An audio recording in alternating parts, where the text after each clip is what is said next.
Sir, बदलापूरला स्त्री बीजांची fertility करून विक्री करण्याचा एक प्रकार समोर आलेला आहे. नेमका काय हा प्रकार आहे? का कुणाकुणाला यात अटक केली आहे? किती लोकांचा सहभाग याच्यात एकूण?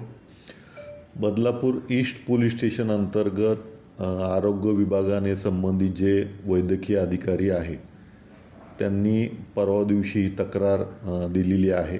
तक्रार दिल्यानंतर आपण ज्या ज्या ठिकाणच्या ह्या गोष्टी समोर आल्या होत्या त्यामध्ये आरोग्य विभाग आणि आमचा पोलीस विभाग अशांची संयुक्त टीम तयार करून बदलापूर त्यानंतर विठ्ठलवाडी आणि ठाणे अशा 3 ठिकाणी चाचणी पथक आम्ही पाठवलं होतं.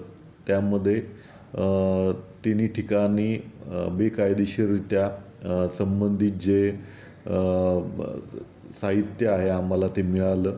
जे ड्रग्स याच्यामध्ये वापरले जातात ते ड्रग्स आम्हाला मिळालेले आहेत. त्याचा रीतसर पंचनामा करून आरोग्य विभागातील जे अधिकारी आहेत त्यांनी आमच्याकडं तक्रार दिलेली आहेत.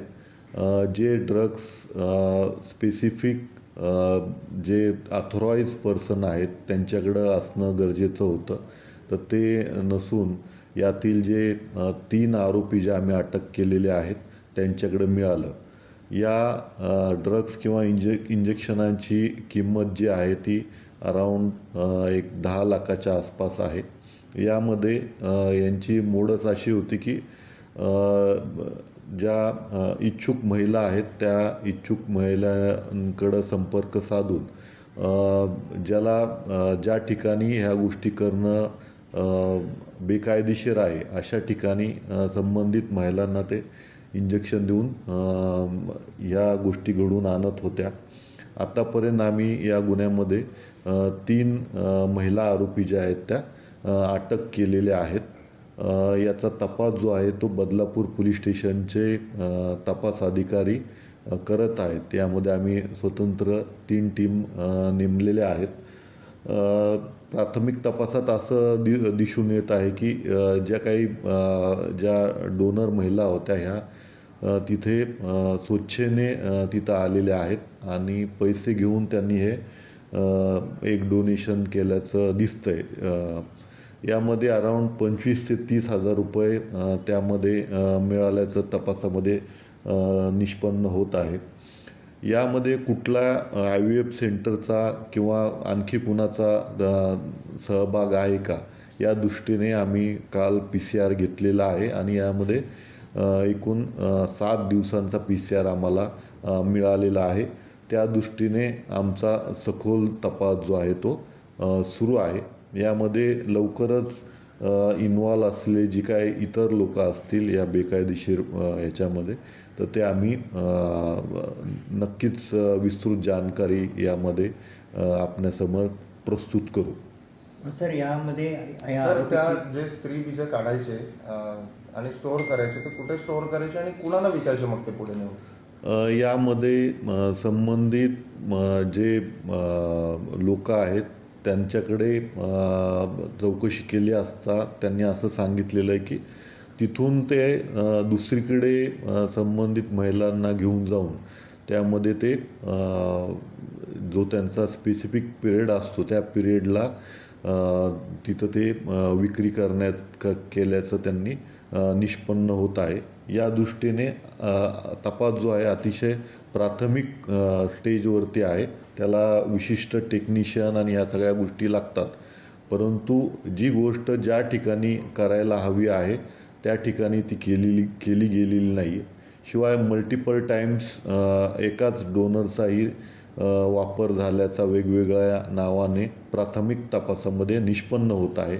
तेही कायद्यानुसार बेकायदेशीर असल्याचं दिसत आहे. तर यामध्ये कुठल्या ठिकाणी त्यांनी या सगळ्या घटना घडवून आणलेल्या आहेत या 1-2 दिवसात आम्हाला जास्तीची माहिती प्राप्त झाल्यानंतर आम्ही यामध्ये डिक्लेअर करू. सर, या आरोपीची पार्श्वभूमी काय? याआधी यांच्यावर गुन्हे दाखल आहेत का? अशा प्रकारे त्यांनी कृत्य केलेलं आहे का याआधी? या अगोदर कुठलाही गुन्हा त्यांच्यावरती दाखल नाही.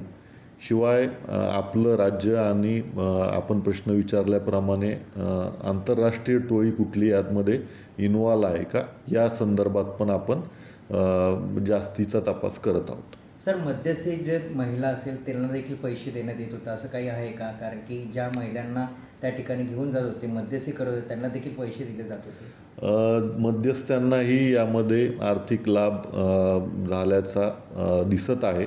शिवाय वेगवेगळ्या नावाने त्यांनी यामध्ये जे डोनर्स आहेत त्यांनी वेगवेगळ्या नावाने बनावट आधार कार्ड तयार करून आपली आयडेंटिटी लपवून हे कृत्य केल्याचं त्यांच्याकडच्या जे डॉक्युमेंट्स आहेत त्यामध्ये आपल्याला मिळालेलं आहे. तर आपण त्या दृष्टीने पण तपास करत आहोत. कोणाला ते विकत होते? हे काही त्याचे रूट्स जे आहेत ते राज्यामध्येच इतर ठिकाणी आहेत. त्याविषयी सध्या आम्ही जास्त विस्तृत सांगू शकत नाही, परंतु येणाऱ्या 1-2-3 दिवसात आम्ही याबद्दल खात्रीशीर आपल्याला माहिती कळवतो.